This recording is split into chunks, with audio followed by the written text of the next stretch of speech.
আমি দিয়া। কে দিয়া? স্যার, আমি স্বাধীন চ্যাটার্জির মেয়ে, আপনার ছাত্রী, বেলমুড়া হাই স্কুল।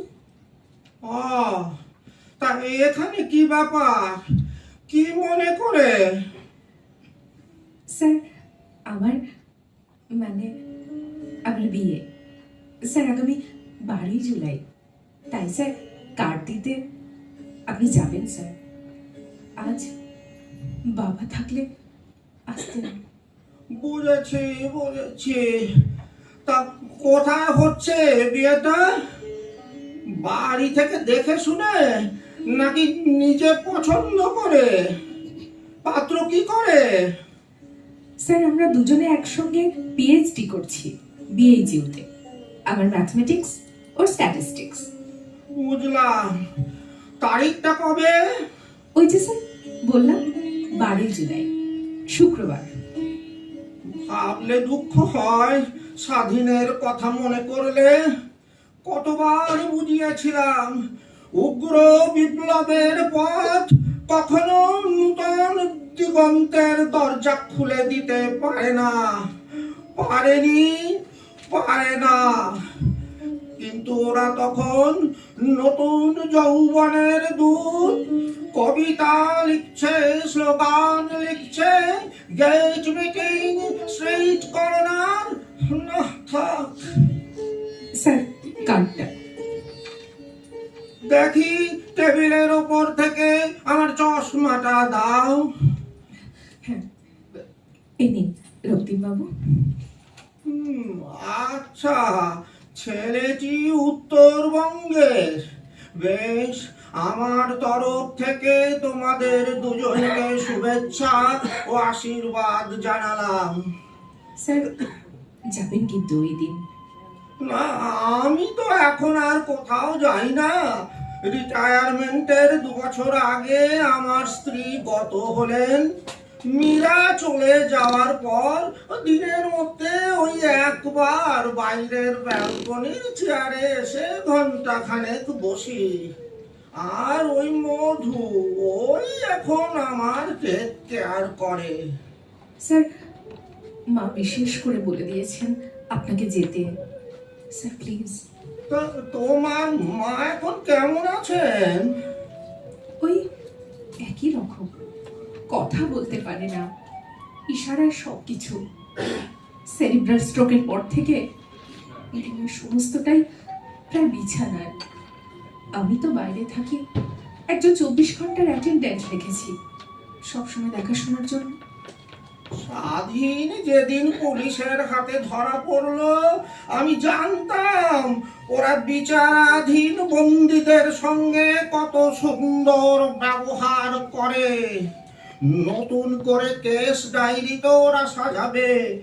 দেশের প্রগতির জন্য যারা লড়াই করছে, যারা সাম্প্রদায়িক বিচ্ছিন্নতাবাদী শক্তির বিরুদ্ধে লড়াই সংগ্রাম করছে, মানুষকে সংঘবদ্ধ করছে, তারা যে ওদের চক্ষুশূল হয়েছে হবে তো জানা কথায়।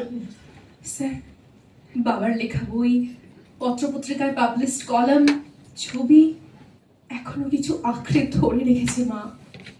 ওইগুলো হাতে নিয়ে দেখে, কথা বলতে পারে না ভালো করে, চোখ ছলছল করে। কি করবো রক্তিম বাবু ওগুলো রেখে?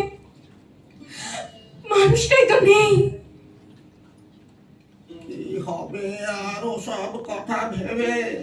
যারা চেতনামূলক গঠনমূলক চিন্তা ভাবনার মাধ্যমে নতুন জগতের স্বপ্ন দেখেছিল, তাদের অনেককেই পচে মরতে হয়েছে জেলে। এখন একটা নতুন শব্দ চালু হয়েছে, সংশোধনাগার। আমি তখন মায়ের পেটে, মায়ের থেকে শোনা। একদিন জেলে দেখা করতে গিয়েছিল বাবার একটা ফাউন্টেন পেন নিয়ে, সঙ্গে কিছু সাদা কাগজ। বাবা চেয়েছিলেন মানুষটা লিখতে ভালোবাসতেন। তারপর আর ভাবতে পারছি না, বাবাকে নাকি সেলের ভেতর মৃত অবস্থায় কোনোদিনও যে মানুষটা নিজের মত ও আদর্শ থেকে বিচ্যুত হয়নি, অসম্ভব জেদি একরোখা টাইপের, সেই মতাদর্শে বিশ্বাসী মানুষটা হারিয়ে গেল, নিভে গেল প্রদীপটা। ওরা ভুল করেছিল এখন ভাবলেই মনে হয়। আজ যারা এদিক থেকে ওদিকে এসে জার্সি বদল করে আয়েশ ও আরামে আছে, তারাই প্রকৃত বুদ্ধিমান। তারা জানে কখন ধরতে এবং ছাড়তে হয়। স্বাধীনরাও ভুল করে, বারবার ভুল করে, তাই ওদের এই পথ ভুল বলে প্রমাণিত হয়। শুধু ইতিহাস ওদের মনে রাখে। হ্যাঁ স্যার, ঠিকই বলেছেন। স্বাধীন চ্যাটার্জির মতো মানুষেরা গান পয়েন্টের শিকার হন, আর সাদা ও কালোর মধ্যে গ্রে এরিয়ার লোকগুলো মারা যাওয়ার পর শ্মশানে পায় গান স্যালিউটের মর্যাদা। কাক থেকে ময়ূর হয়, আর ময়ূর থেকে কাক। স্বাধীনরা পায় মানুষের স্যালুট, ওদের দান স্যালুটের দরকার হয় না।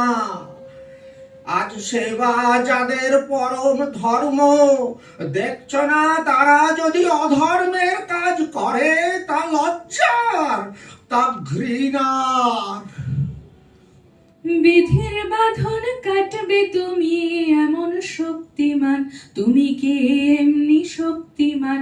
আমাদের ভাঙা গড়া তোমার হাতে, এমন অভিমান তোমাদের এমনি অভিমান। বিধির বাঁধন কাটবে তুমি এমন শক্তিমান, তুমি কি এমনি শক্তিমান? তুমি কি এমনি শক্তিমান?